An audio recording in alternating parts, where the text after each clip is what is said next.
I think we are live now, and I can see people are joining slowly but surely, which is great. Hello, everyone. Greetings from InUni UK. Thank you so much for joining our webinar today. My name is Degina Wetherill, and I'm the Director of Recruitment within InUni UK division, a company of global university systems overseeing international students recruitment for a number of our partner universities. Today, I'm extremely excited to talk about our new partner university, beautiful Hartpury University and College in stunning Gloucestershire, southwest of England. We've been lucky to visit it very recently, and it's amazing. You can see beautiful campus also in my background. So today it's our launch webinar. So of course, we are extremely excited. We're going to be providing a lot of information about the location, the university, the programs, admissions, compliance process. And of course, we will take lots of questions as well. If we can just move on to the next slide, please. Excellent, thank you. So I'm joined today by my colleagues from InUni. So we have Aisha Rowe, who is head of admissions, and we also have Saule, who's operations and compliance manager. I also have Chinks and Sukani in the background from InUni marketing team. And I'm extremely excited to be joined by colleagues from Hartpury University and College itself. So we have Lydia Robinson, who is head of international students recruitment, and we have Charlotte Phillips, who is International Admissions and Compliance Manager at Hartpury University and College. Just a few housekeeping rules before we start. We're all on mute. Well, you are on mute, sorry, we're not. If you have any questions whatsoever, feel free to pop them into the Q&A section. So that's Q&A section rather than chat section, and we will take them at the very end of the webinar. So I really hope you can stay with us till the end of the webinar, but in case if not, the session is being recorded, so in case if you miss anything, the webinar recording will be shared with you later on as well. Other than that, sit back and enjoy, and I really hope you find this webinar exciting, just like we do, inspiring and useful as well. And a quick note before I pass on to presenters. Hartpury University and College is already on GAS Gateway. So please hurry up and submit your B2B inquiry if you haven't done so we can take your B2B inquiry to the next stage and proceed to the agreement activation. And the applications portal on GAS Gateway is also open for September 2025 intake. So we're already accepting applications. As soon as your agreement is activated, you can start filing your students' application. I'm sure after this webinar, you'll be filing loads of your students' applications. Excellent, thank you. I'll stop talking now and it's over to you, Lydia. Thanks so much, Degina, and good afternoon, everybody. Thank you so much for joining us. We're super excited with our new partnership with InUni and really looking forward to working with all of you. I am quite new to Hartpury myself. I joined in October just last year as head of international recruitment. So relatively new to Hartpury, but not to international recruitment overall. I've been working in the sector for more than 14 years now. So you might be a familiar face to some of you during that time. Working for Hartpury, it's my first time working for a small and specialist institution, and I'm really enjoying it so far and just seeing that passion in our student body. My position is actually a new position at Hartpury, and it's in line with our overall strategy to grow our international recruitment and really develop a strong internationalization strategy as well. So it's really exciting to be a part of that and to see more international students join us on campus as well. I'll just hand over to my lovely colleague, Charlotte Phillips, to introduce herself as well. Thanks, Lydia. So yeah, as Lydia said, very excited about the prospect of working within uni and obviously the wider agent body. So I've been at Hartpury for quite a long time now, so just heading up for the 8 years. Prior to that, I worked in the independent education sector, so I have dealt with students from the age of 13 right the way up to obviously now working with postgrad. So quite an extensive amount of knowledge working within the education admissions and the international sector. Obviously, as you can see from my little bit of a blurb there, I was actually working for an independent school in 2009 when we started working with the UKVI, back when they were called the UKBA, when they instigated the CAS system, and sort of putting that together and helping them to form that. So very extensive knowledge of the UKVI, and obviously something that's going to be very helpful and very useful as we move together through this partnership. Thanks, Charles. So as Degina said, we've got a lot of information to get through this afternoon. I'll do my best to keep it interesting. I hope you enjoy this introduction to Hartpury. So I'm going to give you a little bit of information about us, our history, tell you why students will have a good experience studying with us. Why would they want to come and study here? Show you our campus, the amazing facilities that we have, the important bits, how much it costs, the scholarships that we have. Colleagues from Charlotte and also colleagues from in uni will be taking you through the application process and our entry criteria in detail. I'll be taking you through all of the courses that we have on offer, and a bit more about our general facilities and student wellbeing as well. So a bit of our history, first of all. Well, we're a small and specialist provider in agriculture, animal, equine, sport and business. We're both a college and a university. So we offer level 3 programs, A-levels, diplomas, as well as bachelor degrees, master's degrees and PhD programs as well. So we were actually founded in 1948 as an agricultural college with just 50 students, all male, and then female students joined us shortly after. And we've grown from 50 students to now over 4,500 students. And they come from over 60 different countries. So our numbers of international students studying at Hartpury at the moment are small. About 8% of our student population is international. But we do have some really great diversity, and there's a number of countries around the world that are represented already on campus. So that's really fantastic, and students are already getting that fantastic international experience. So we started as a college, but we introduced our first undergraduate degree. It was in equine science in 1994, and we were delivering those programs in partnership with UWE Bristol, who were accrediting our degrees. We then later introduced our first master's degree in 1999. And in 2017, we were granted Taught Degree Awarding powers. So we were able to accredit our own degrees, and that really opened us up to a lot more growth opportunities. And we do have some ambitious plans at the university and the college. We would really like to grow internationally, as I said, not just in recruitment with students on campus, but also exchanges and partnerships as well. I've got a little video that I wanted to show you here just to give you a little sense of campus and our ambitious plans as well.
So why would your students want to come to Hartpury to study?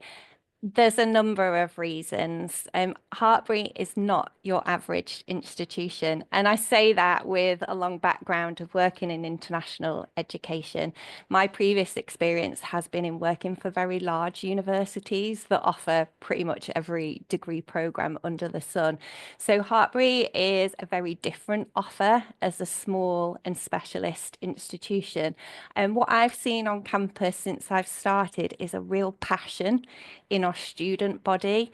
I attended my first exhibition representing Hartpury a couple of weeks ago.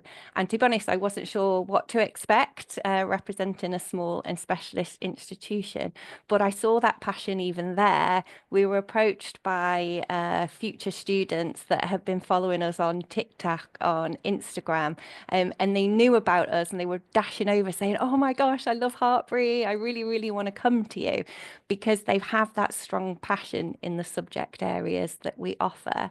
And as a small institution, so I said 4,500 students in total, that's split with about 2,500 students studying university programs and about 2,000 in college. At Hartpury, our students are a name, not a number. They have really fantastic support from the outset, prior to arrival, throughout the admissions and application process, and that runs through to their time on campus.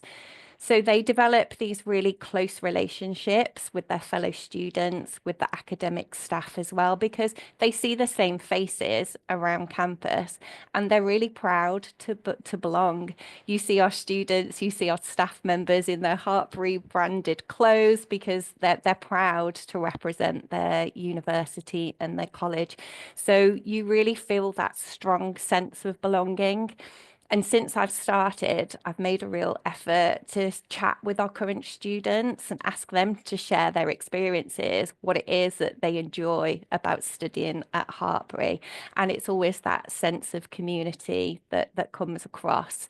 And actually, another thing that I hear time and time again from our current students is how well supported they have been. And actually, Charlotte, who you've just met, is often mentioned by our international students because she really guides them through the process. So they feel really reassured, they're not overwhelmed, and kind of their worries are eased by that level of support that they have. So it's a really passionate and it's a strong community. But we also have a really high quality reputation to back that up as well. So we have a long history, but we also have recognition. We are triple gold accredited in the Teaching Excellence Framework. We're ranked in the top 10 universities for teaching quality. Ofsted had recognised us as an outstanding provider for our college provision, and we're also in the top 10 universities for academic support. So we have some really great accreditations to kind of back up that reputation and the high quality teaching that students will receive with us. And as a result of that, we have one of the best graduate employability ratings of all UK universities. So that's down to the quality of our teaching, but I also strongly believe that that's down to the practical nature of our programs. So our programs are developed in line with industry. We ask them what skills they want their employees to have, and we make sure that we embed that in our programs. The whole campus is our classroom, so it's not just theoretical. Students will be introduced to the theory, and then they'll go out onto the campus, they'll use our amazing facilities, and they'll get that real practical experience as well. Beyond that, there's lots of opportunities to get practical work experience. And the majority of our programs also have the option to embed a 1-year work placement as well. So students can get that really, really practical experience. And I think that is what feeds through into those fantastic graduate employability ratings. We have amazing facilities. We showed these to the in-uni team when they visited us a couple of weeks ago. it's really important to us that our facilities are aligned with industry as well. So they've been using the most up-to-date computer packages. They've been using the most up-to-date technology. So when they start their degree, they really can hit the ground running. We're also ranked in the top 4 in the UK for sports science. So all of our subject areas are fantastic, but sports science has that recognition with the Guardian rankings as well. This is an aerial photograph of our beautiful campus. We've got 360 hectares that our students can enjoy. We are surrounded by beautiful English countryside. The original building at Hartpury is a Grade 2 listed manor house. That's where our office is located. And as you walk out of that building, you're just absolutely wowed by the views reaching across the lake and over to the farm. The campus is a massive selling point for us, and it's actually our angle for UK recruitment. Our message to students that are based in the UK is always, come and visit us, come and visit. And we find that as soon as students have set foot on the campus, they fall in love, and Hartpury immediately becomes their #1 option. So for international recruitment, that presents a little bit of a challenge for us, because obviously it's not as easy for students to come and visit in advance. So we have some really nice virtual tours as next best option, and we are busy trying to generate as many case studies as possible of our current international students, and as much video content as well, so at least students can get a sense of what the Hartpury environment is like before they come. So it's a really, really beautiful campus. It's appealing to parents because it offers a really, really safe environment. The students are not part of, a huge city. It's a rural environment. It's beautiful. And we just have the best world-class facilities on campus. So we've been investing a lot of money in recent years, over £50 million. And you can see that in new buildings around campus. So for example, we have our Grays facility, which is our on-campus restaurant. It has a more informal cafe area. It's got student study spaces, and some really great modern classrooms on the first floor. We're also in the process of building a new university learning hub, which we hope will be completed soon. We have a £2 million agri-tech centre. It's not just investment in buildings, though. As I said, it's also investment in the technology that we're using as well, just to help students with that employability angle too.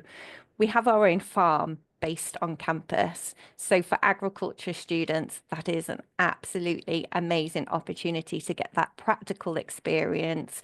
It's a working farm, 250 cows, 600 sheep. There's lots of focus on crops as well.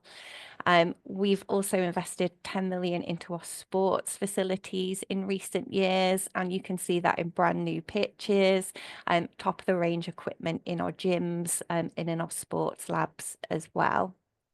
We've got 70 different species of animals on site. We have our walled garden, which contains animals like meerkats, prairie dogs. We have reptiles, spiders, snakes. We have our orchard area with wallabies, and we have pigs there as well. So for animal students, they have that right on their doorstep as well. We've got a commercial canine hydrotherapy centre, stabling for 230 horses. So some of our students actually bring their own horses over with them whilst they're studying. We have the most advanced riding simulator in the world in our equine facilities, affectionately referred to as Maggie, and international competition arenas as well. So for those specialist subject areas, we have world-class facilities, and there's just no better place to study. In terms of our location, We're located in Gloucester, and the city of Gloucester is just 15 minutes away from campus.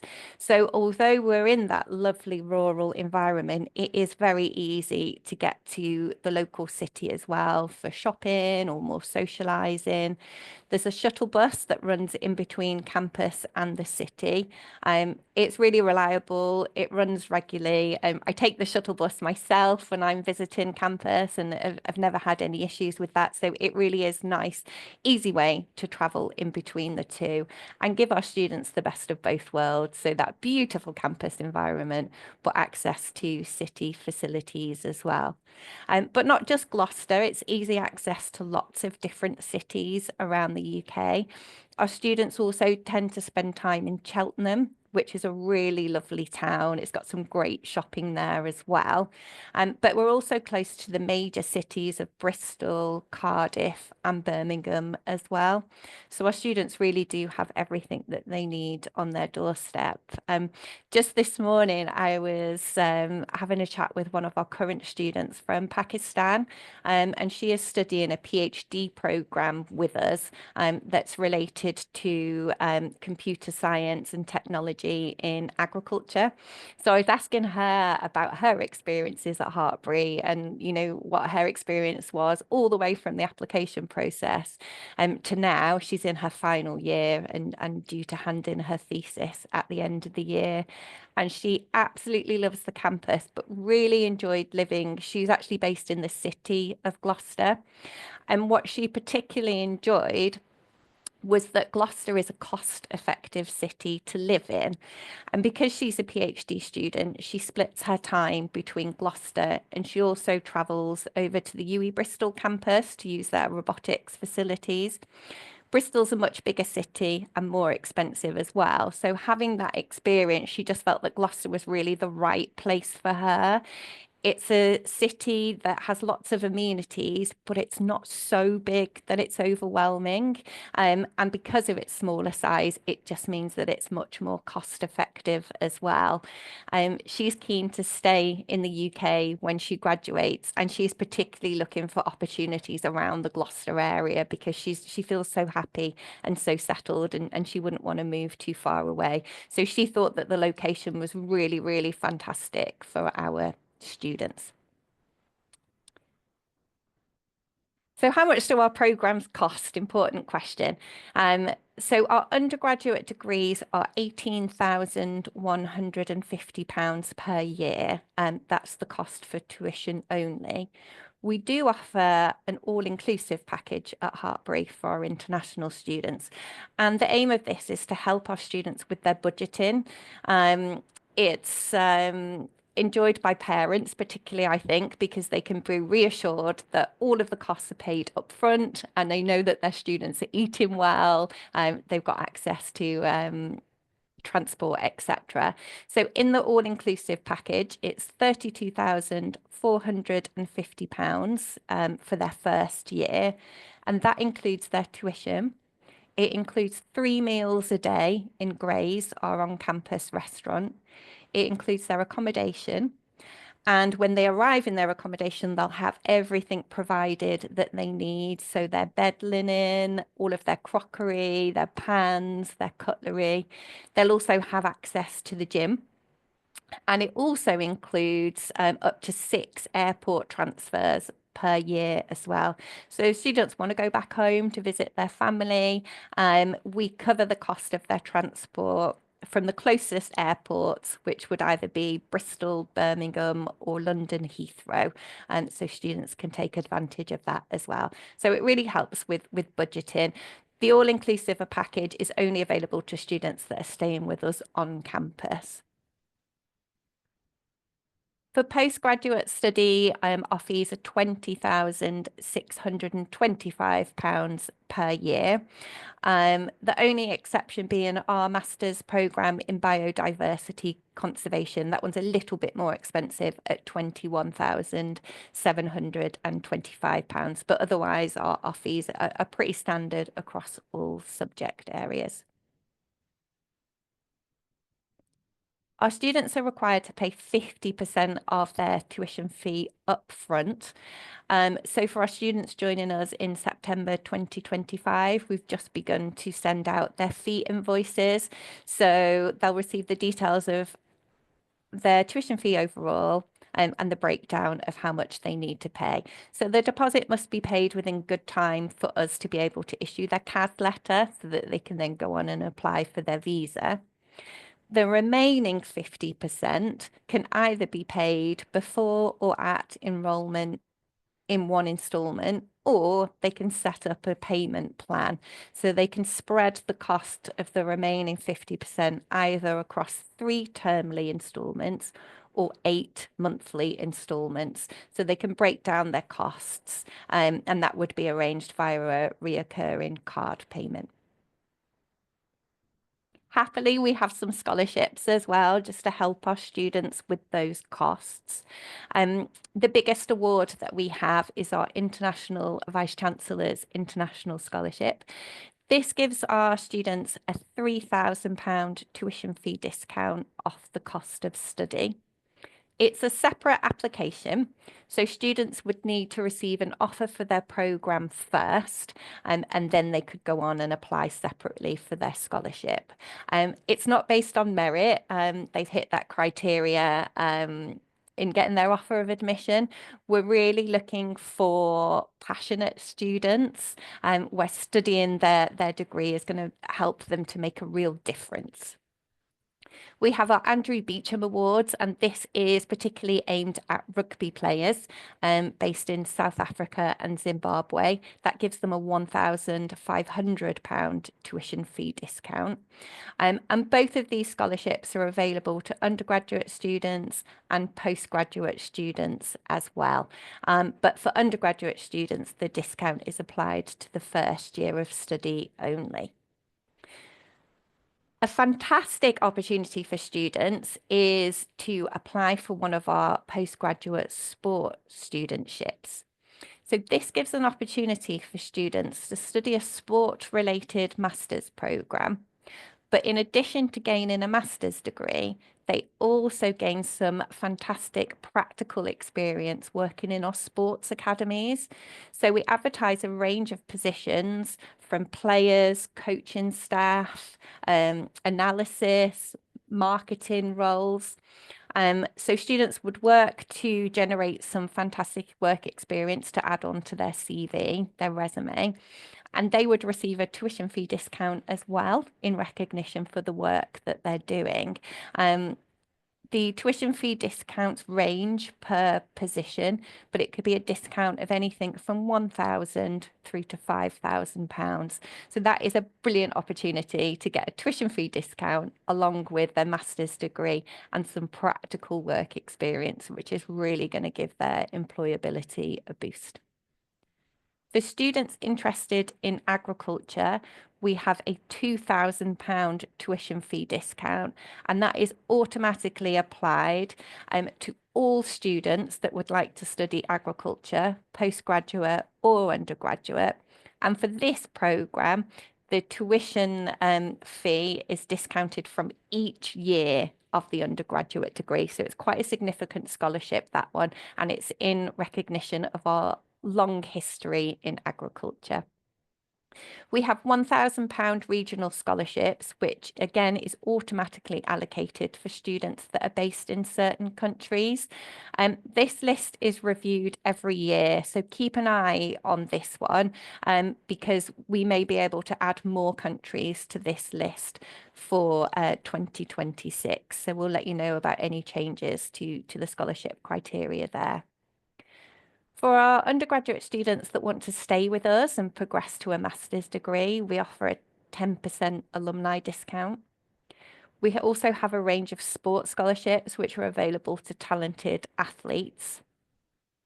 We have a student experience bursary, which students can apply for to get support with field trips. So it's up to £500 to support them with that.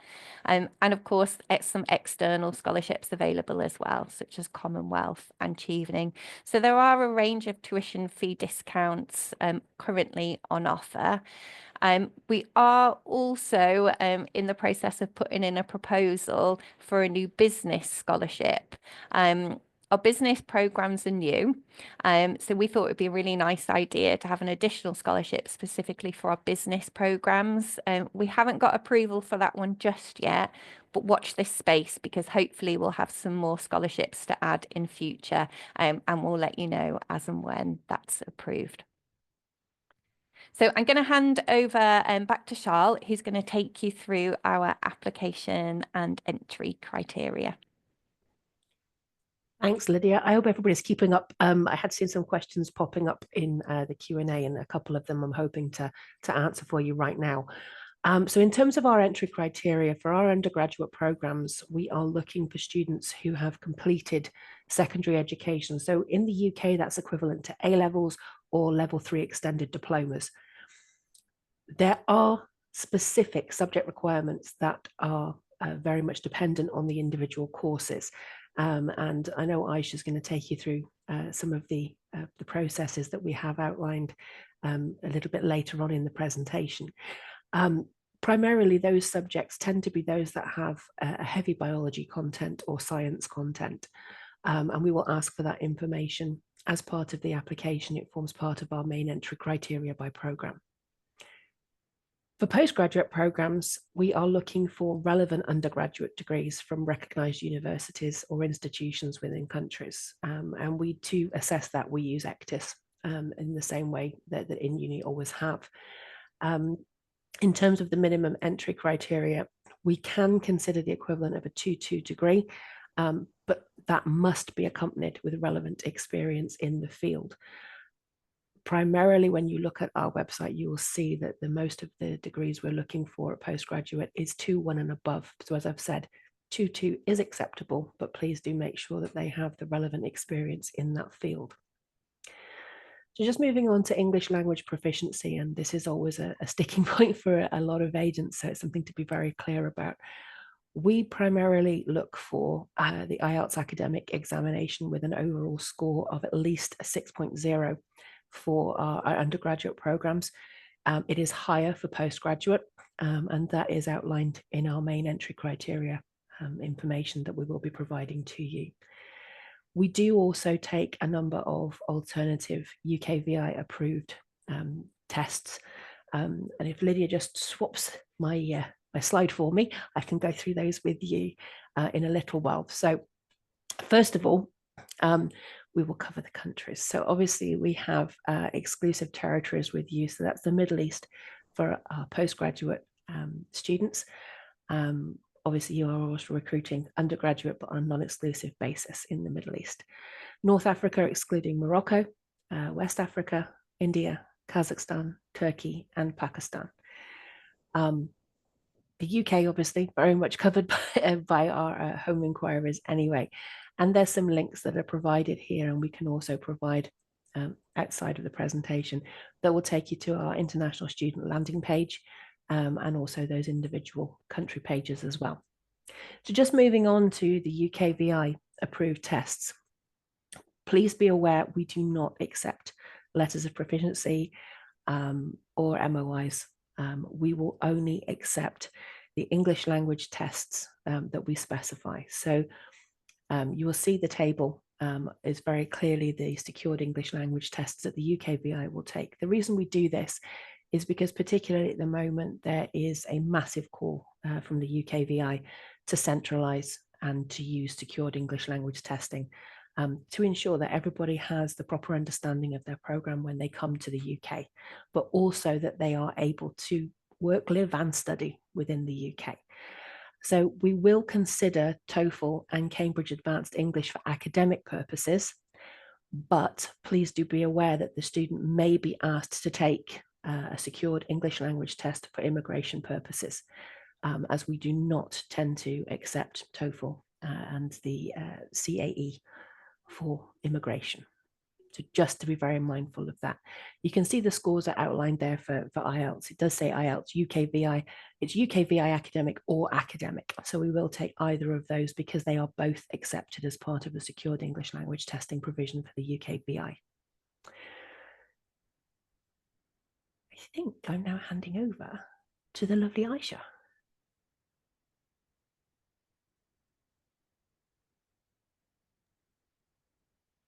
Oh, yeah. Sorry, everyone. Aisha's here. Yes, I am here. I am here. Sorry, I thought I was coming in later, Charlotte, but I'm happy to cover this part. No problem. I'm either way. We can tag team if you'd like. That works for me.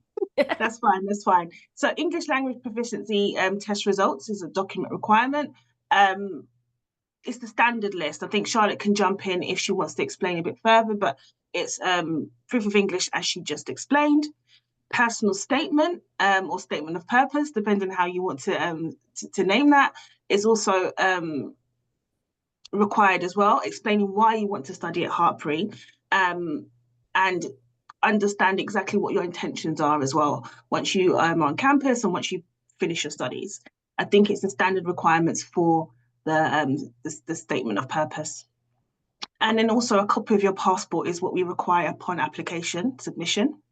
Clear scanned copy within date, clearly stating the student's name and their full personal information. I know for some regions or some countries that's 2 pages, and for others it's only 1, but we just need to make sure we have the full pages of the personal information on that document.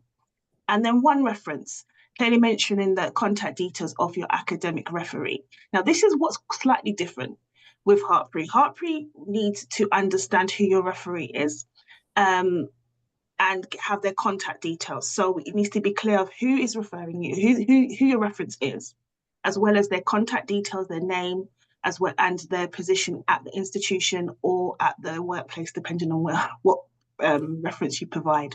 Now, Charlotte said something very clear to me previously regarding what type of reference to provide. Now, for undergrad students, it's usually the academic one, right? Because the student is just leaving high school and their most up-to-date reference will be from their school or the institution where they previously studied. Now, for students doing postgrad programs, or should I say master's programs, what they would need is a reference, but it could be from an employer.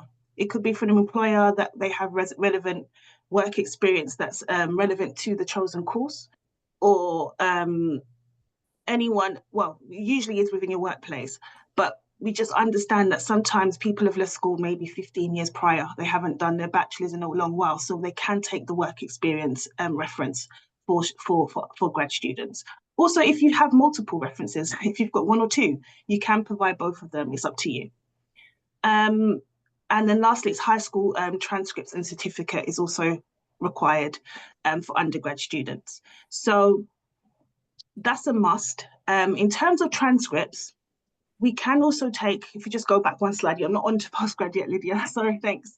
For high school transcripts, I think another thing to be clear of is if a student is still studying and they have provisional certificates, or sorry, provisional grades, they can provide that and still actually make an application with Hartpury. They will consider your application, but just understand you will need to provide your final transcripts once they are issued as well. Another thing to also mention is transcripts are required, final transcripts, but if you don't have your certificate yet, we can review your application and submit them to Hartpury as well. So if you don't have your certificate and it's just your transcript, but they are complete transcripts and final transcripts, we can accept that too. Do you want to move on? Thank you, Lydia. And then for postgrad documents, it's academic transcripts, as we just said. It could be from your previous institution, your most recent institution, or you could even do one, provide transcripts for a course that you're currently studying as well. For all PG applicants, they will require academic interview or review. Now, Charlotte, do you want to come in here to explain a bit about that process? Because I know it's going to be a question that most students would have, is what does this interview tell? So obviously a little bit later on, Saula's going to talk about suitability and compliance interviews, and this is entirely separate to that. So when we talk about the academic interview, we're talking about suitability for the program, an understanding of what the program entails, what you're hoping to get out of the time completing the course and what the career aspirations are moving onwards. So when a student is doing a research program, part of that interview is going to be talking about the research process and actually understanding what the research project is going to be. But also it's trying to get a deeper understanding of the applicant and whether the program they've applied for is the correct pathway to get them where they need to be. Now, the reason we do this for our postgraduate students particularly is because obviously there is an entirely different learning mechanism for every country in the world. And we want to be sure that the way the student has learnt is the way that we can support them best. So we can find out where their strengths are, where the gaps in their knowledge are, and how we can marry the two together to get them where they need to be. So this is as much about being able to accept as many students as we can onto the program, but making sure it's the right program and the right fit for that student. So we're going to go through where we sit in the process a little bit later with Aisha, but that's just to outline what the academic interview does. And I know, although we call it an academic interview, it's more of a discussion to support the student, to make sure they are choosing the right course for them, right? And absolutely. That's what we call it. And am I right to say that if a student has selected a course that's not maybe suited for them, you could maybe suggest something else that's more in line with their career pathway? Is that something you do? Yeah, absolutely. So it's one of the things I did miss. Thanks, Aisha. Yes, so the academic interview, as I said, obviously, if we're going through the process and we have an alternative course, we will discuss that with the applicant at the interview process. If we feel that the student needs additional programs to be completed prior to admission onto a postgrad program, again, this will be something we discuss.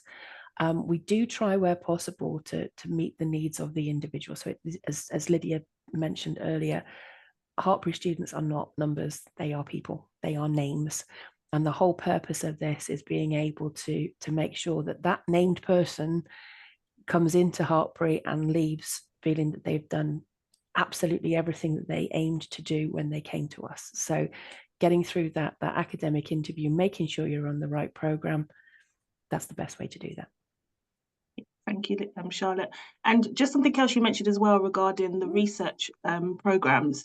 And I believe with the research programs, a research proposal is not required. Is that correct? So it's only required for certain programs, and it may not be that you have to have that nailed down before you come to interview. Each of the individual programs, there are very specific pages that will detail exactly what's covered, but mostly at the interview, what they're looking for is for you to go in and to have an idea of the kind of research proposal that you want to put forward. Most people going into a postgraduate program, specifically one that is as tailored as the subject offerings that we have, will have an idea of what they're hoping to get out of it. And that's primarily what we'd be looking for. And would you say that, you know, any research intent should be maybe mentioned on their personal statement as well to give a heads up? Absolutely, definitely. Particularly if you've got more than one area that you're interested in as well, it helps us to tailor that. And when we go into interview it, particularly if you're torn between two different areas, if that sways between the two different programs that we maybe offer, that will help in terms of having that conversation.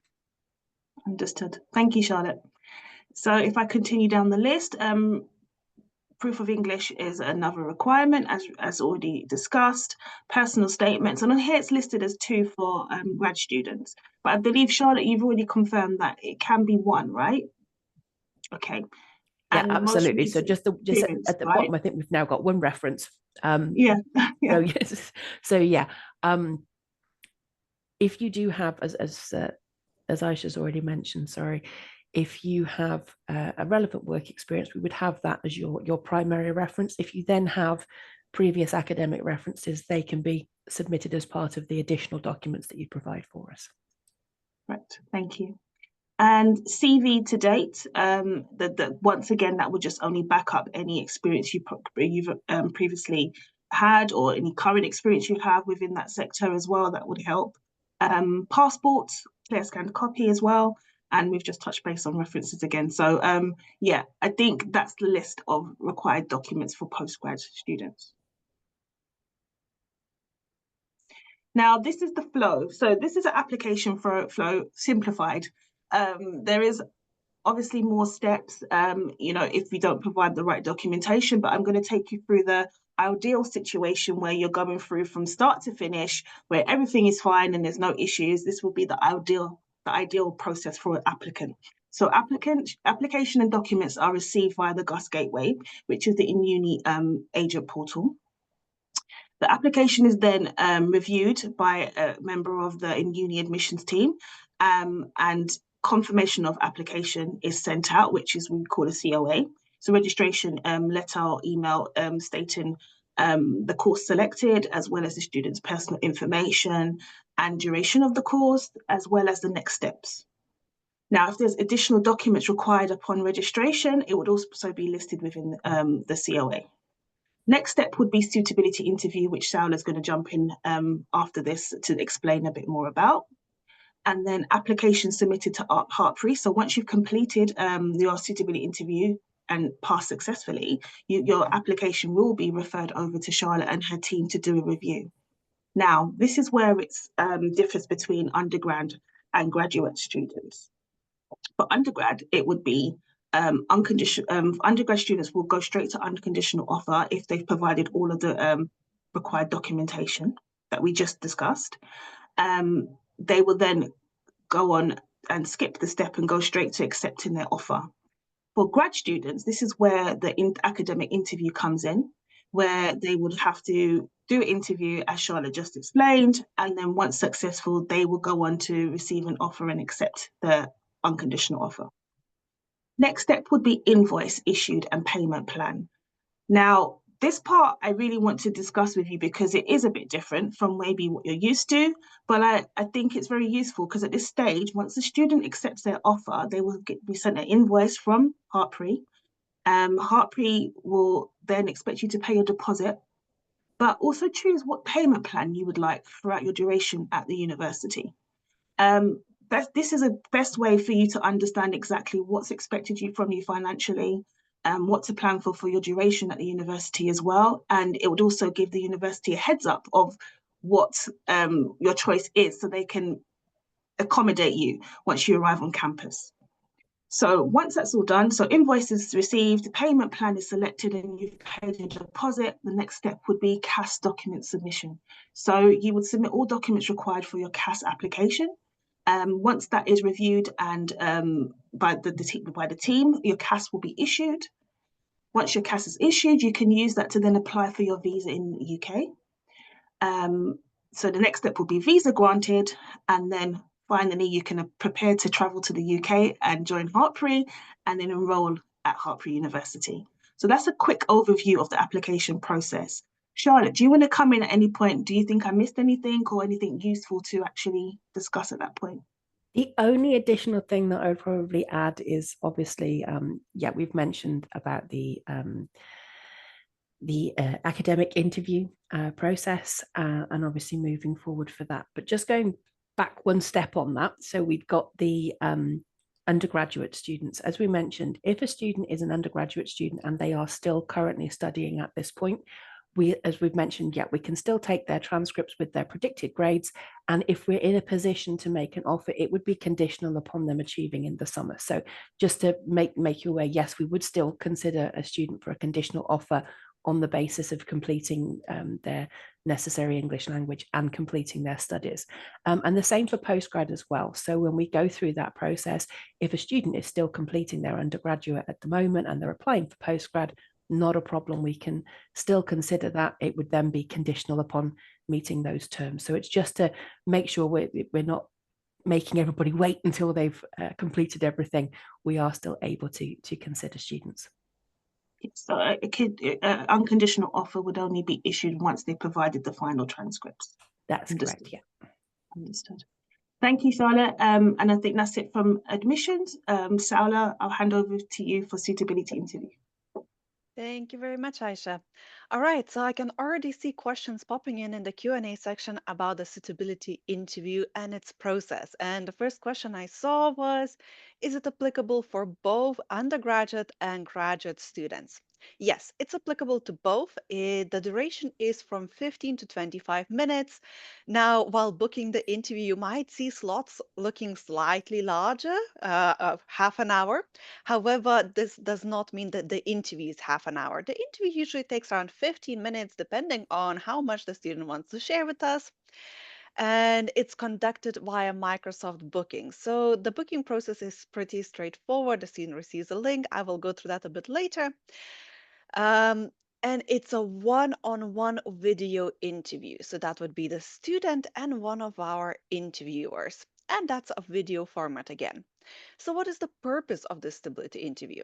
So the purpose is to evaluate students' personal attributes, skills, motivations, authenticity, and using this information to make an informed admission decision.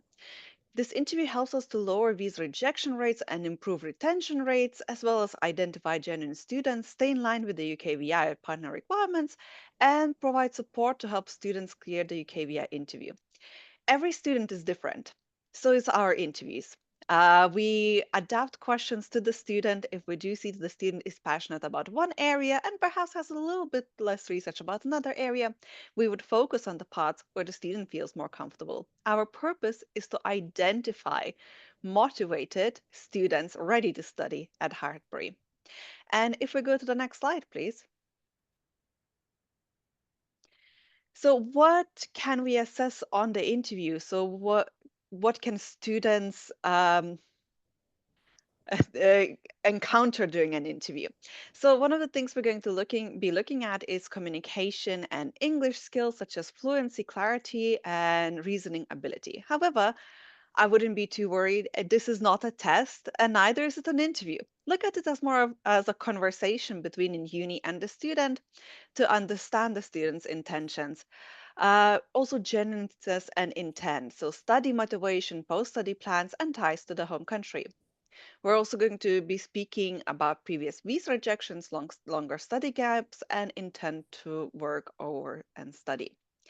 Knowledge and research, such as understanding about the course, about Harper itself, and career alignment. As you saw from the beginning of this webinar, Hartpury is a very exciting place to study. So this part should really be the easiest one. Just from being in this webinar, you already know all the amazing things about Hartpury. And financial awareness, understanding the tuition fees and living expenses. So, just a mistake to avoid, even if parents are paying for the students should still be very fluent about how much are their tuition fees and how will they be paying. And if we go to the next slide, I'll just quickly introduce you to the process of how does it look and the timelines. So students will receive an interview booking link for MS bookings. Don't worry too much if the student doesn't receive it. My team, our team on the call will also be calling the students if we see that they are unable to book, having issues on the way, or send us an email saying that they're having issues. We will be there to support to book. After the students book the interview, they will have an automatic email in their inbox with the interview link. Now, on the day and the time of the interview, they're able to join the interview, where after it, the interview responses are going to be evaluated based on the assessment criteria. Sometimes it's going to be a second opinion given. However, one thing I would say, don't worry. Although it looks like a long process, it's just because I dissected it into very small parts for it to be easier to understood. However, all this takes up to 48 hours. We aim for 24 hours, but on the peak intake times, it might go up to 48. So from the moment the student completes an interview to the point where you and your students know the outcome, it's up to 48 hours. And if the interview is passed, the student receives a certificate of clearance, which is shared directly with the student and the agent in CC or BCC, depending on the situation. But we will always keep you informed of all the outcomes, and you will always be able to reach out to us. But with that, I hope I answered at least the most and the biggest questions about a stability interview. And we're looking forward to speak with your students. And I'll pass it back, I believe, to Lydia. Thanks so much, Sarah. Yeah, it's back to me. I just wanted to give you a brief introduction to each of the programs that we offer, both undergraduate and postgraduate. I'll try to keep it brief because I want to make sure that we do have time for questions at the end as well. So to introduce you to our agriculture department, we offer pathways related to both livestock and crop science. So no matter which specialism students want to pursue, we cover both of those. Important thing to remember with agriculture is that we do have that automatic £2,000 scholarship, which will be added to the student's record once that they've received an offer for us. And for students that want to study agriculture, there is just no better place to study. That amazing campus environment that we have with our own award-winning commercial farm. Students have the opportunity to get hands-on practical experience embedded in their degree.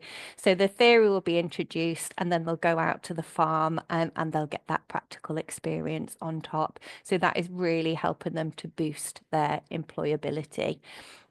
Popular program with our international students, the MSc Sustainable Agriculture.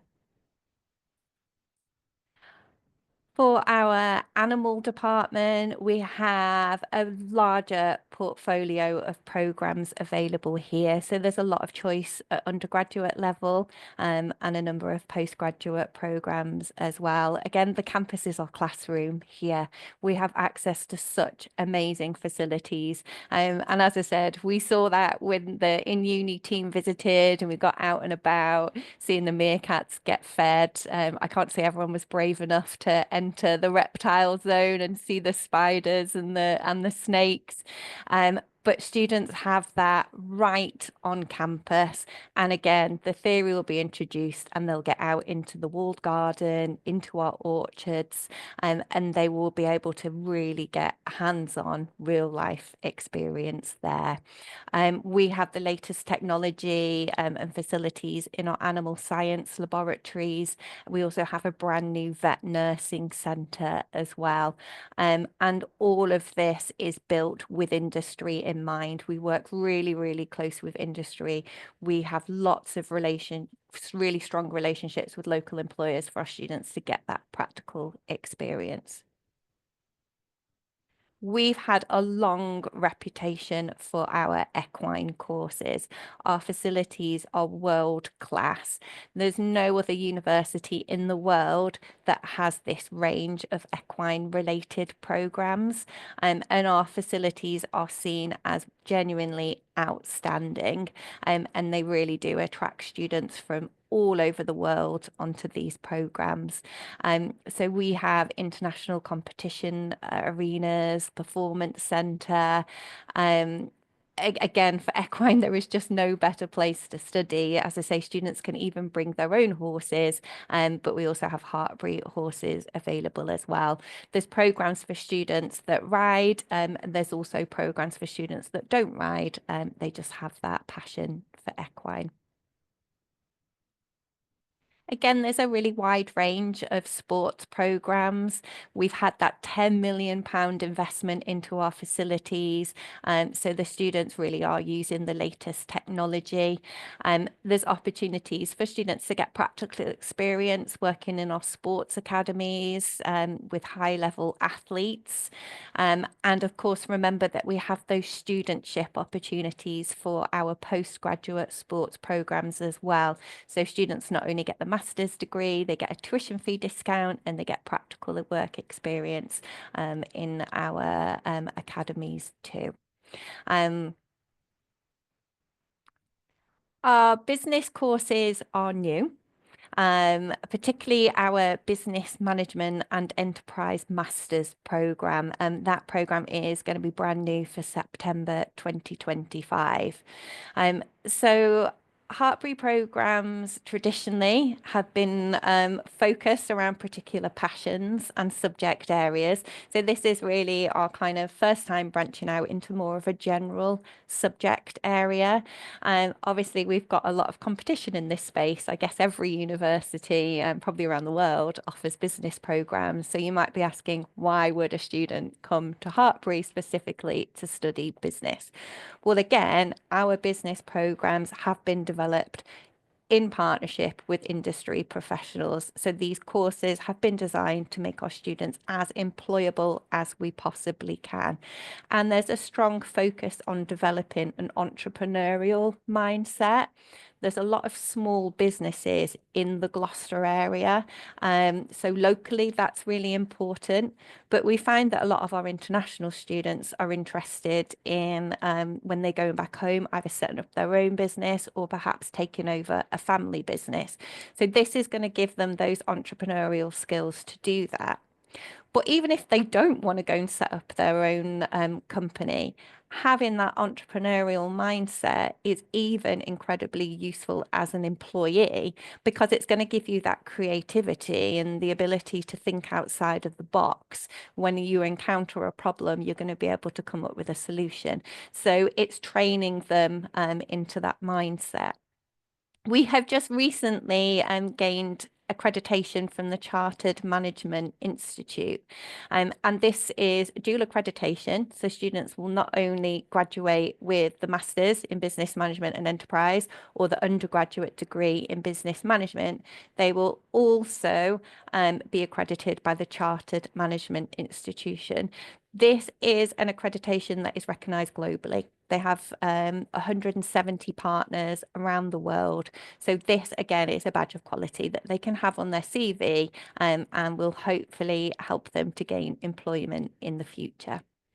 As a small specialist university, we do have a strong focus on small class sizes. So business students at Hartpury are going to have a lot of interaction with their academic staff, and they'll also have input into the programme as well. We have links with over 3,000 employers to help our students get practical experience, but we actually also have 9 commercial businesses operating on campus. So again, right on our doorstep, the students will be able to interact with these businesses.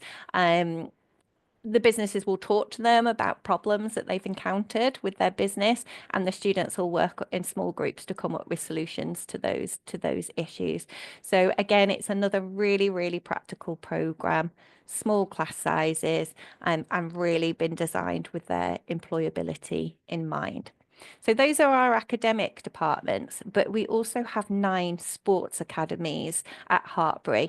We have a long history of really nurturing international athletes and helping them to develop their skills, grow their talents. So we've produced equestrian medal winners at the Olympics, books winning squads for men's and women's rugby, men's football. So we have a lot of experience of nurturing the best talent.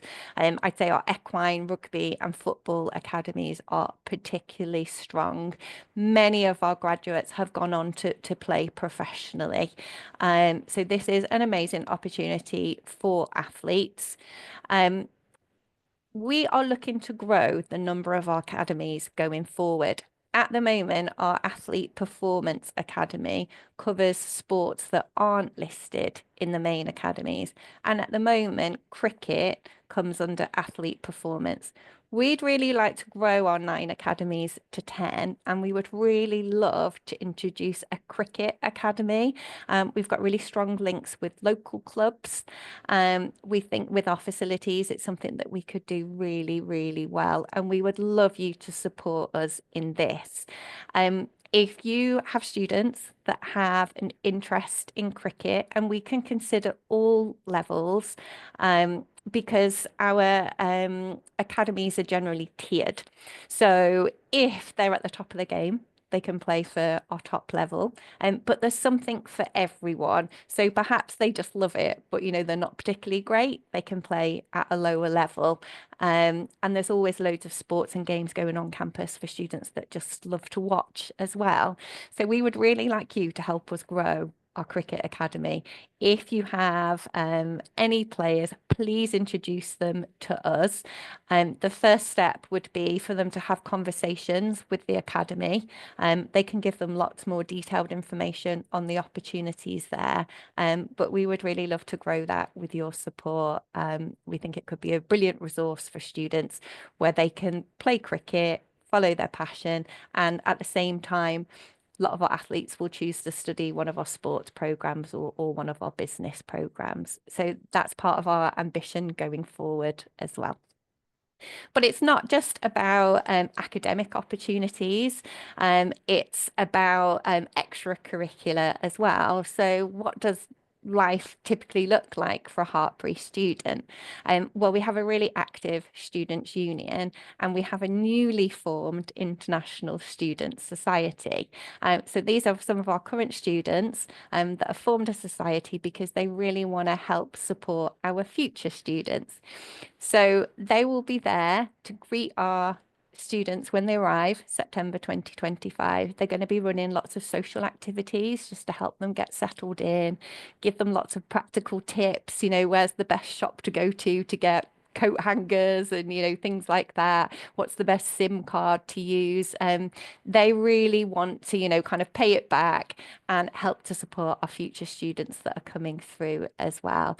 We've got lots of different countries represented with our International Student Society, and they're also going to be helping students prior to arrival through WhatsApp groups where they can ask them questions, so they'll be able to engage, future students will be able to engage with our current students through the society. There's a number of other clubs and societies that they can join as well, and if the society that they'd like to join that we don't have, our student union will support them to set up a new one.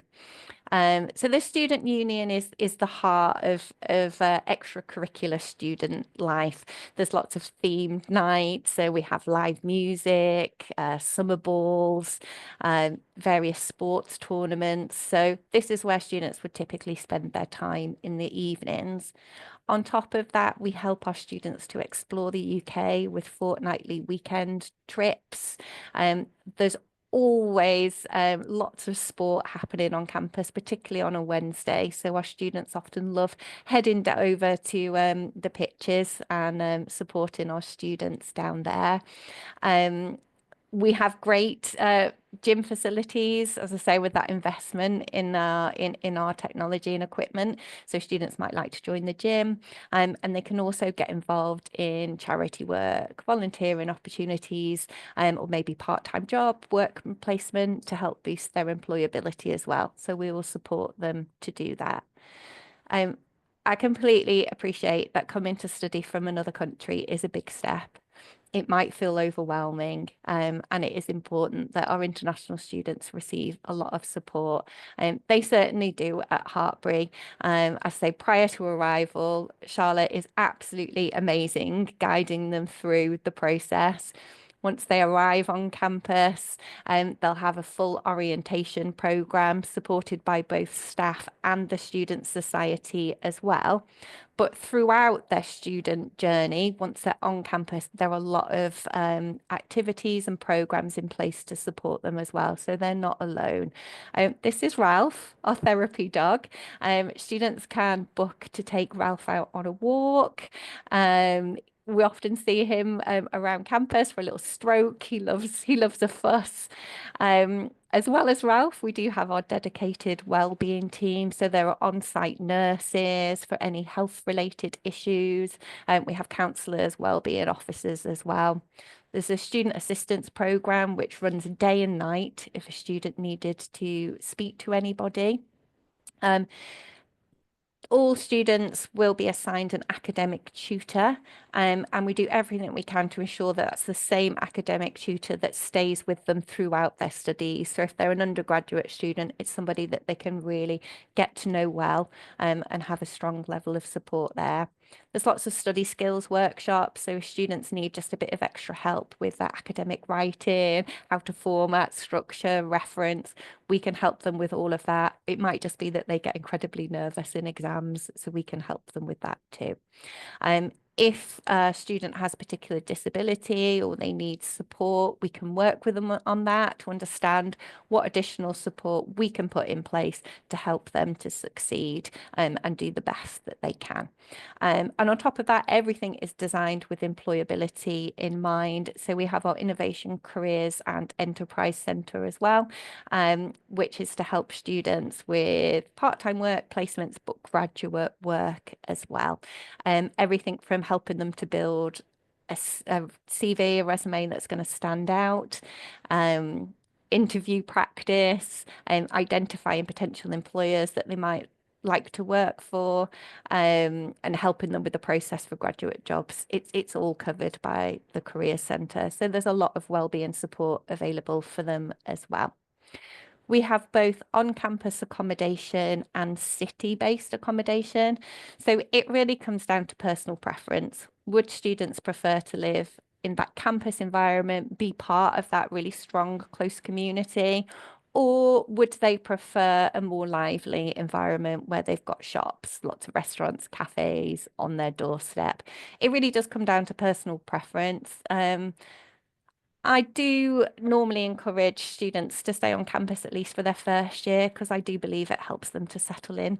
It's much easier to make friends when you're part of that community, especially for students that are coming to us as an athlete or with a passion for equine.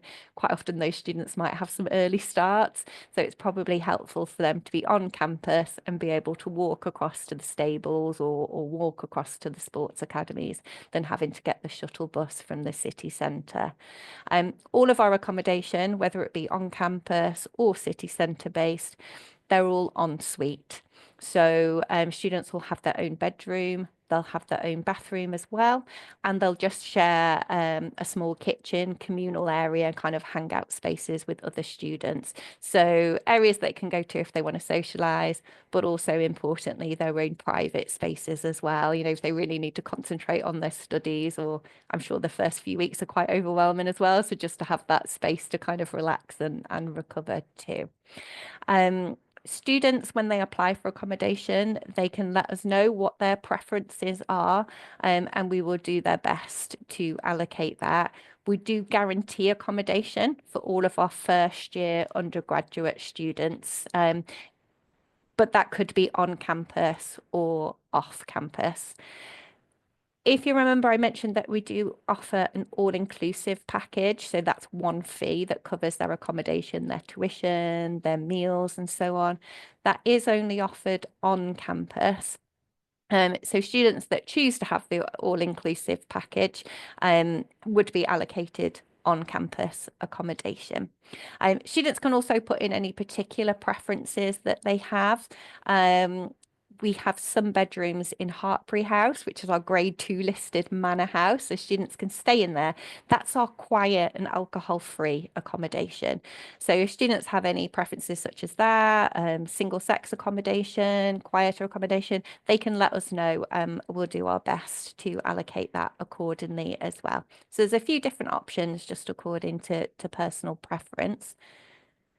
And as I said, there's a shuttle bus that runs in between campus and the city of Gloucester. So it's really easy for them to get back and forth, runs regularly. And in my experience, it's always been reliable as well. So obviously I've been talking to you about how fantastic Hartpury is, but you don't need to just take my word for it. We do have a lot of case studies of current students and success stories of our graduates listed on our website as well. And we're doing our best to gather more of those as well and be constantly updating those. As I said, the best selling point for us is our campus and the student experience, but it's difficult for international students to travel. So we need to gather as many materials as possible to help future students get an insight into life at Hartpury. And as I said, I've been working in international recruitment for many years now. and been around lots of other university sales pitches. So I can appreciate that a lot of universities, they do say the same things. You know, everybody's talking about rankings, high quality, they've got accommodation, their facilities. So what is it that makes Hartpury stand out, and what would I really like you to take away from this session? I think the sell for Hartpury is that we are not your average university. It's a community, it's a family. International students can really feel like they belong if they choose to come and study at Hartpury. They're a name, they're not a number. We'll know them before they arrive, and they'll have all of that support whilst they're on campus, and they'll be getting to know other students that share their passions. So it really is this wonderful community on a beautiful campus. Do follow us on our social media. There's some great videos and content that we share, which will really help you to get a sense of Hartpury life. And ultimately, we'd love you to visit if you can. But social media, I think, is the next best thing, just to give you that taste of life. But our facilities really are world class. And I genuinely believe that if you're talking to a student that's interested in agriculture, animal, equine, sport, business, there is no better place than Hartpury. We just have the most amazing facilities, and you'll know that your students will be well supported, and it's reassuring for parents as well. So just to finish off, a little quote from our Vice Chancellor, Andy Collop. He joined the university a few years ago, and it's really with his backing that we are trying to grow our international strategy. And then just a final video of our campus, just to give you a bit of insight into life here with us.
So I'm sorry, I have gone on a lot longer than I hoped to. I did say that it was a lot of information to share. It is a lot to take in. We'll be running spotlights on each of our courses going forward. Hopefully you'll get to meet some of our academics in future as well. But I'm going to hand back to Degina so we can run a bit of a Q&A. Thanks so much for listening. Perfect. Amazing. Thank you so much, Lydia. Really inspiring presentation. I want to be a student at Hartpury myself now. Me too.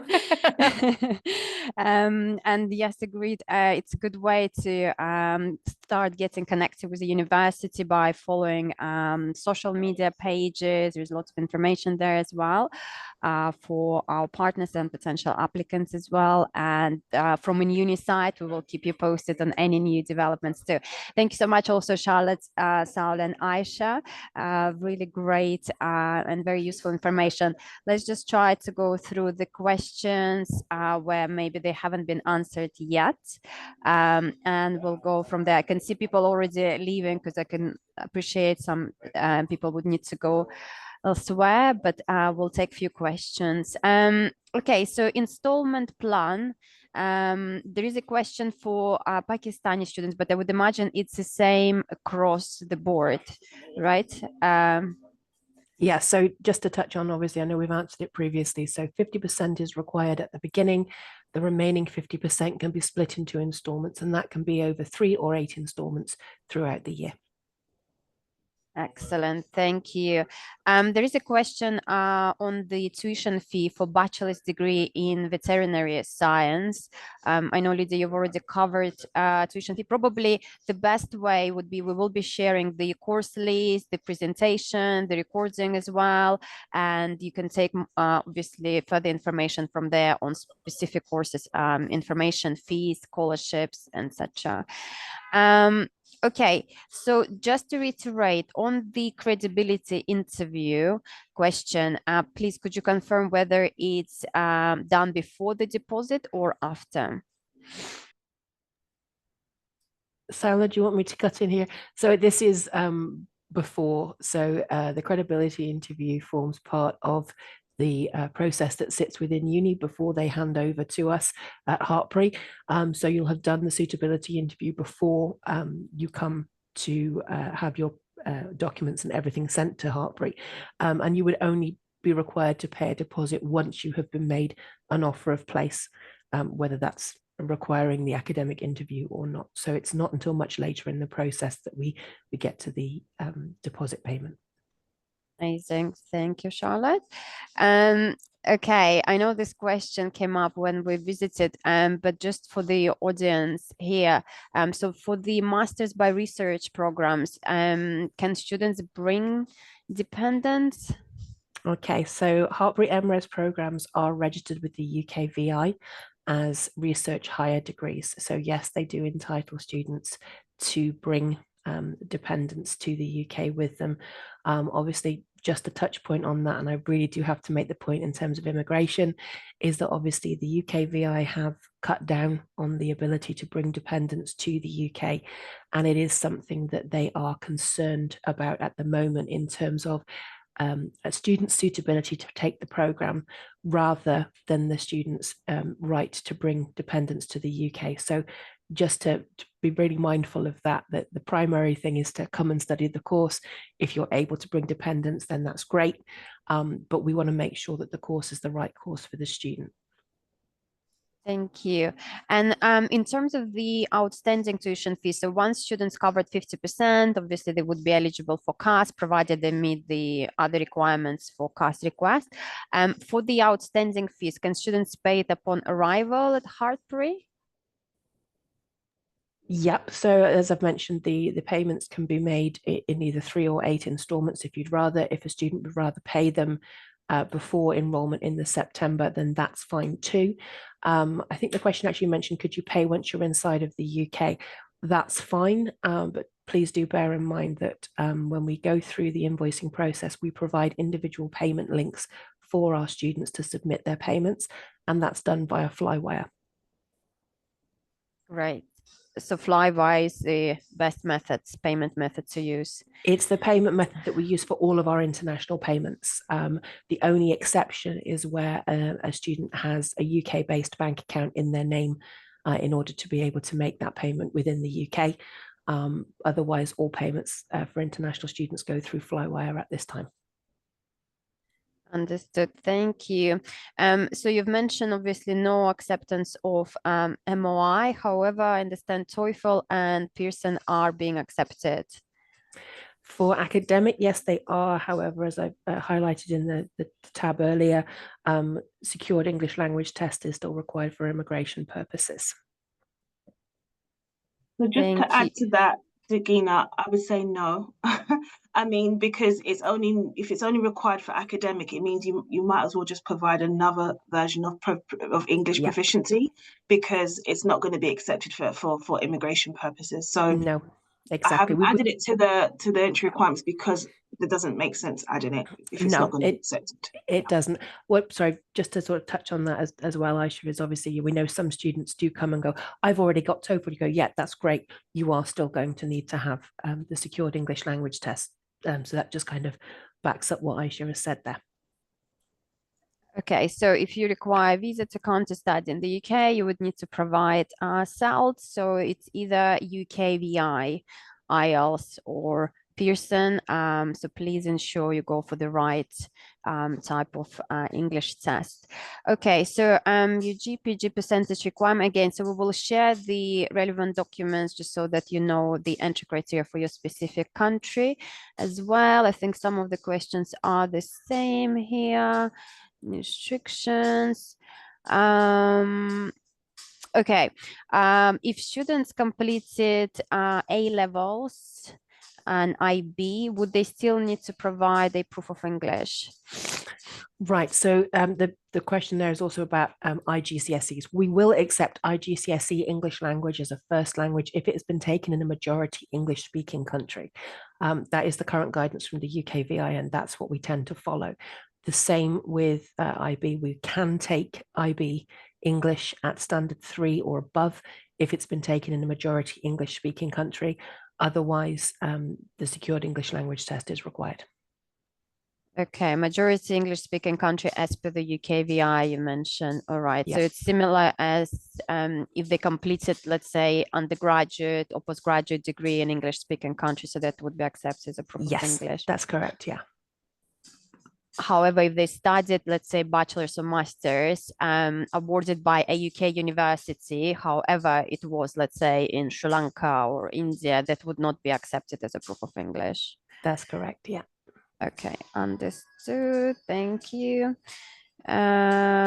Okay, so again, the specific entry criteria would be shared so that you can have a look.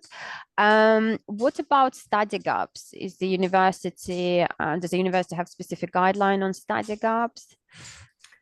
It would be something that's covered as part of Saula's team within the credibility interview to explain those away. So I know it's something that is touched on there. In terms of our requirements for study gaps, yes, we are prepared to take students. If they do have study gaps, we will discuss it as part of their application process as well. It is obviously preferable if a student is providing information about their study gap as part of their personal statement, as that obviously does help move us a little bit further along in the process.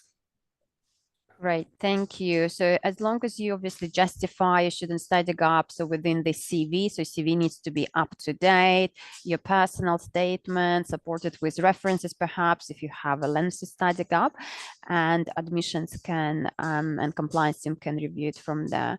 What's the turnaround time for offer letters? So we have a standard turnaround of 5 working days, 5 business days within the UK. And can I Perfect. just break down on that one? Sorry, Digina, just to reiterate what that means. It means if you've provided all, for undergrad students that provided all required documents, including final transcripts, and the file is referred over to Charlotte and her team, they will produce an unconditional offer within 5 working days. For grad students, for postgrad students, they would need an academic interview. So therefore that falls outside of the 5 days because the interview needs to be conducted. So just need to make that very clear. So just again, to touch onto that case, we would issue a conditional offer within that 5-day window. Then we move on to the interview process. And obviously, as Aisha said, that's when it sits outside of that period. But what we try to do is when we are in a position that we have all of the information to move on, we work within that 5-day window, whether that's an interview has been completed and we have all the information we need, we then have a 5-day window to be able to issue the decision letter onto the student. Right, thank you both. Okay, so there's a specific question about Turkey. Again, we will look into that perhaps individually, and Sibel, we can also address it via email with the university later on, because I'm cautious of time here. Undergraduate interview, yes, so Sally already answered, thank you. So students would need to go through in uni suitability interview, whether it's undergraduate or postgraduate applicants. For postgraduate applicants, I understand there is an additional academic interview with the university. Are students with non-science backgrounds eligible for animal or veterinary related programs? Non-science background, no, it would depend very much on the individual program. If they're looking for the main 3-year program, students will have the science requirements specified in the entry criteria. If they come from a non-science background and are looking for entry to an undergraduate program, we do have the programs mostly with foundation year option, which provides that additional year to increase their biological knowledge to be able to then progress onto the remainder of that 3-year program. But the programs with foundation year option are 4 or 5-year programs as one course. It's not a standalone foundation year, so it's really important to make you aware of that. Perfect. Thank you, Charlotte. So differentiated ability interview. So as mentioned earlier and explained by Saule, so all undergraduate, postgraduate students would need to go through the credibility interview process. So that's more to prepare you for potential UKVI interviews, because we know that takes place in some countries, to ensure that students are genuine, they understand about the course they've chosen, their future plans, the financial side of things as well. Whereas academic interview is a chat with an academic to understand your passion for the program, and obviously the eligibility as well, and that you've chosen the right course from the academic perspective. Is there anything else to add on that, Charlotte, on the academic interview?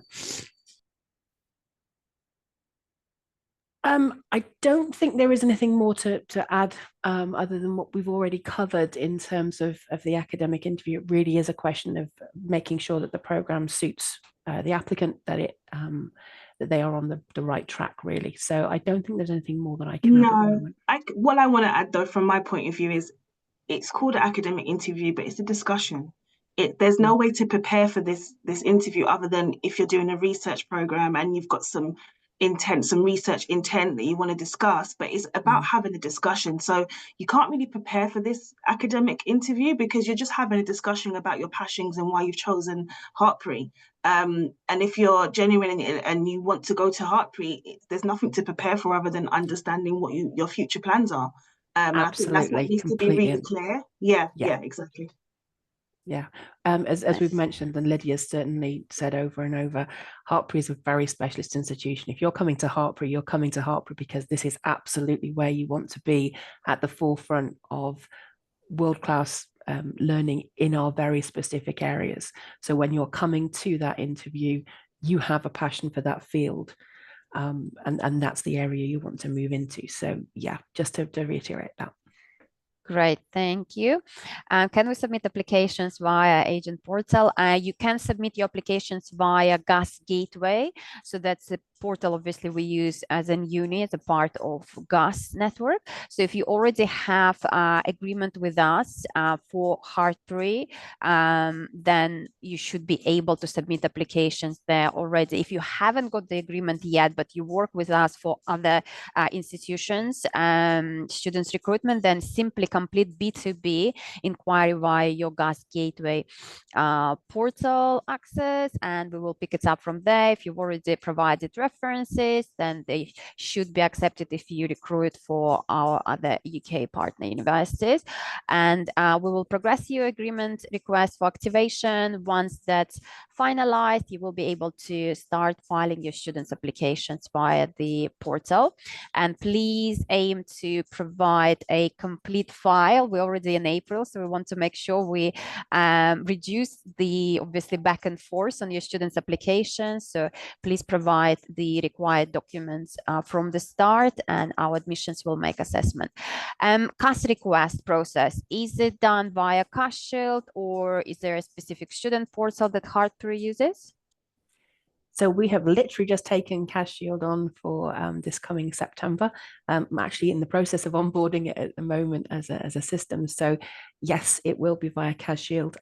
We completed our student visa webinar this last week for all of our new incoming students. The recording for that is actually live on the website now as well. And that's part of those international student pages. So that's available for the students and obviously also for our agents to take a look at too. Oh, that's fantastic news. Thank you so much, Charlotte, because we already use CAS Shield for some time now, and our partners do as well. So that's great to know. Is the university offering masters in soil science, and what will be the fees? It's not one of our current master's programs, no. So obviously we do an MSc in sustainable agriculture. Part of that you would be able to investigate it as one of the crop management modules, but it's not a standalone master's, no. Thank you. So the bank statement minimum requirements. So as per the UKVI guideline, you would need to demonstrate sufficient funds on your bank statement for CAS and visa purposes. Of course, once you've paid your tuition fees, which is 50%, so the minimum cost deposit, 50% of your first year tuition fees. Once you've paid that, the outstanding 50% needs to be on your bank statement alongside the living cost, again, following the UKVI guideline, which should be maintained for the 28 consecutive days. So please ensure you allow maybe extra funds in case of any currency fluctuations as well. And that's the amount normally. If students are awarded a scholarship, can they deduct that when demonstrating their funds on the bank statement? So there's two versions here. So obviously when they get an automatic agriculture scholarship, that is noted as part of their invoice. So they would be showing that reduced amount. All of our other scholarships are not awarded until November. So the student will have already gone through that process. And that just fits as part of our standard scholarship process. So they will still need to have the full amount. Obviously, the only exception is the agriculture scholarship and the regional scholarships, both of which are deducted from the initial invoice as a fee waiver, and that will be noted on their invoice. Right. Okay. Understood. Thank you. So please be prepared with full tuition fees. 50% obviously needs to be paid prior to cost, 50% needs to be on your bank account, and the living cost as well. But the great thing is you're coming to Hartpury, which is outside of London, which means you need to show less funds. And obviously accommodation is more affordable, which has already been covered. Okay, I think this question we can take offline in terms of, again, entry criteria. TOEFL, we've already answered that. Okay, so would proposals be required for all the research programs? No, so Aisha and I aligned with this a little bit earlier in the meeting, but yes, it's not a requirement to have a written proposal. It is obviously if you have a passion for the subject, knowing what you want to do, general ideas. Each of the individual subjects specify if there is a requirement for that specific research proposal to be had. Thank you. Does Hartpury accept open schooling distance education? We'd have to look at it on an individual basis. Obviously, it's very much down to the the individual circumstances, particularly with the global impact of COVID and that kind of thing. We're obviously very aware of some people having to do distance learning. The material point is we need students to have completed qualifications by recognised institutions. So it would be very much a question of looking at that individual basis to make sure that the qualifications gleaned and the subjects covered are still recognised internationally. Great. So maybe we'll send some examples through and we can go from there. Thank you. So the next available intake is in autumn 2025, so September. So please start submitting applications as soon as possible. I would assume Hartpury is able to start issuing classes 6 months prior to the course start date, right? So no issues there. Perfect. Yep. All right. So the sooner you submit your applications, the better. So you can reach CAS stage at the earliest. So that will allow you plenty of time to apply for visa as well, to secure your accommodation. And then you can arrive in the UK in summer and enjoy some sunny weather before you start your studies. So you can arrive as an international student 1 month prior to the start date. Okay. English, we've already covered that. What's the typical class size? I guess it depends on the course, but just to give an idea. If I jump in, it does really vary by course, so it's difficult to say. And especially at undergraduate level, some of our programs, they might share the same class with some others. So they might be in kind of a larger lecture, but then have a lot of smaller seminar sessions as well. I'd say between kind of 20 to 30 students on average in those smaller sessions, but with some programs it'll be smaller than that. We'd need to look at it on an individual program level really, because it varies. But overall, there is a focus on small group teaching. Perfect, thank you.